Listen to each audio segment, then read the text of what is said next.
नीलांबुज श्यामल कोमलांगम सीता समारूपित वाम भागम पाणो महासायक चारु चापम नमामि रामम रघुवंशनाथम। जय श्री राम दोस्तों, स्वागत है आपका आज की वीडियो में। वाल्मीकि रामायण की कथा के अनुसार माता सीता ने अपने ससुर राजा दशरथ का पिंडदान किया था। देवी सीता ने राजा दशरथ का पिंडदान बिहार गया स्थित फाल्गु नदी के तट पर किया था। पिंडदान के समय माता सीता ने वहां उपस्थित 6 लोगों को अपने पिंडदान का साक्षी बनाया था, लेकिन इनमें से उन्होंने 5 लोगों को श्राप दिया। लेकिन क्या आप इसके पीछे का कारण जानते हैं? अगर नहीं तो चलिए आज की कथा इसी के बारे में है।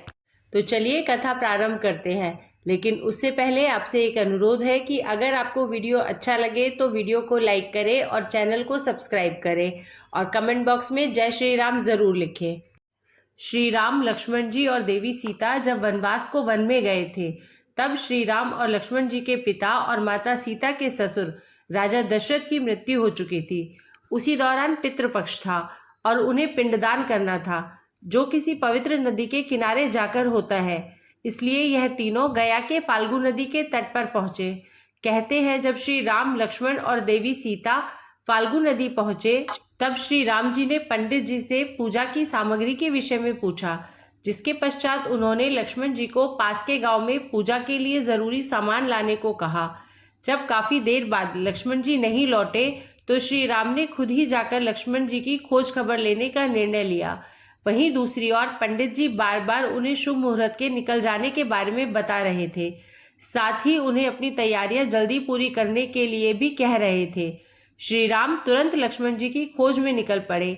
इधर जैसे जैसे समय बीत रहा था, सीता जी की भी चिंता बढ़ रही थी। समय बीत रहा था और श्री राम तथा लक्ष्मण लौटे ही नहीं थे। इस बार देवी सीता ने यह निर्णय लिया कि उनके पास पूजा के जो भी सामग्री उपलब्ध है, उसी से वे स्वयं पूजा करेंगी।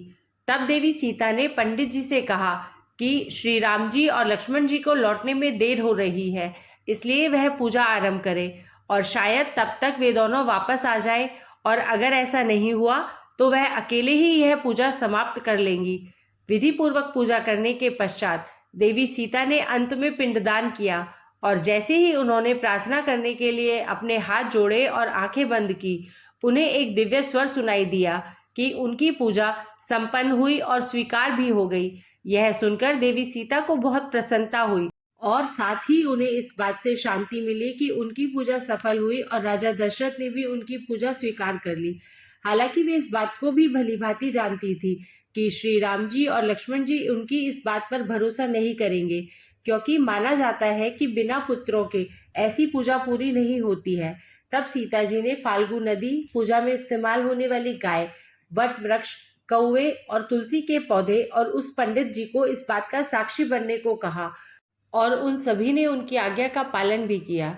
जब श्री राम जी और लक्ष्मण जी वापस लौटे तो सीता माता ने पूरी घटना का वृतांत उन दोनों को कह सुनाया, लेकिन श्री राम जी और लक्ष्मण जी को बहुत आश्चर्य हुआ। उनके आश्चर्य को देख करके सीता माता समझ गई कि उन्हें उनकी बात पर विश्वास नहीं हुआ है। तब सीता जी ने सभी साथियों से अनुरोध किया कि वे श्री राम को सच्चाई बताएं, किंतु श्री राम के क्रोध को देखकर किसी ने भी सत्य कहने की हिम्मत नहीं की।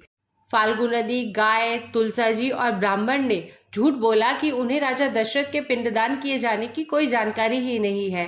केवल वट वृक्ष ने श्री राम को सारी बात बताई। इस बात से देवी सीता बहुत दुखी हुई और क्रोधित होकर उन्होंने उन सभी को श्राप दे दिया। देवी सीता ने फाल्गु नदी को श्राप दिया कि वह सिर्फ नाम की नदी रहेगी, उसमें पानी नहीं रहेगा। इसी कारण आज भी इस नदी में पानी न होने के कारण यह सूखी है। फिर सीता जी ने गाय को शाप दिया कि उसके पूरे शरीर की पूजा नहीं की जाएगी। हिंदू धर्म में केवल उसके शरीर के पिछले हिस्से को ही पूजनीय माना जाएगा। साथ ही उसे यहाँ वहाँ भटकने का भी श्राप दिया। सीता जी ने पंडित जी को भी कभी संतोष न रहने का श्राप दे दिया। इस कारण पंडित दान दक्षिणा के बाद भी संतुष्ट नहीं होता। तुलसी जी को श्राप दिया कि वह गया की मिट्टी में कभी नहीं होंगी, और सीता माता ने कौवे को हमेशा लड़ झगड़ कर खाने का श्राप दिया था। वटवृक्ष को सीता जी ने आशीर्वाद दिया कि पिंडदान में इसी वृक्ष की उपस्थिति जरूरी होगी। साथ ही देवी ने वृक्ष को लंबी आयु और दूसरों को छाया प्रदान करने का भी वरदान दिया। तथा यह भी कहा कि पतिव्रता स्त्रियां इस व्रत की पूजा अपने पति की लंबी आयु की कामना करने के लिए करेंगी और वट वृक्ष को दीर्घायु होने का वरदान दिया। माता सीता के दिए गए शाप और वरदान का प्रभाव कलयुग में भी दिखता है। फाल्गु नदी जल विहीन है। गया में तुलसा जी का एक भी पौधा नहीं है। ब्राह्मण दान दक्षिणा के बाद भी संतुष्ट नहीं मिलते और फाल्गु नदी जल विहीन है। इस नदी की रेत से पिंडदान किया जाता है। गाय पूजनीय होकर भी आज झूठन खाने पर मजबूर है और कौआ झूठा खाता है और लड़ झगड़ कर ही खाता है।